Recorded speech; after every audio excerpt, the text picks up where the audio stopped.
Yung paglabas ninyo kahapon ay para sa pagboto sa Senate presidency at para mag-sanctuary dito sa Senate? Lahat na yun ng rason na gusto niyo makita as far as I'm concerned. Yun na lahat. Tsaka nahihiya na ako sa taong bayan na sige, hanap sa akin na sumusweldo na ako.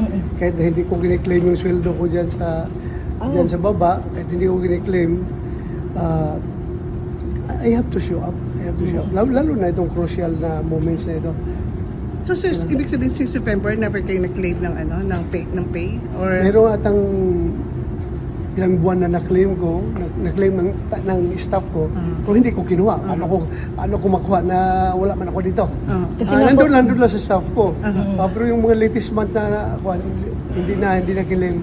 So kasi sinulatan kayo ng ethics committee, pinagpapaliwanag kayo sa inyong matagal na pag-absent at yung hini-encourage pa kayo na wag na kumuha ng sweldo. Encourage kayo na Soto and Ejercito. Kahit na hindi na ako encourage, may konsensya rin naman ako eh.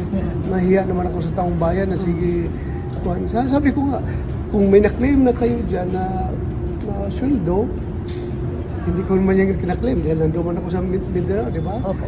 So, paano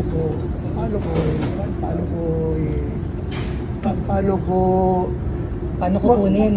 Opo. Sabi ko, gamitin nyo dyan sa kawanggawa kung anong mga relief efforts natin dyan na gamitin niyo para mapunta sa taong bayan yung pera na yan.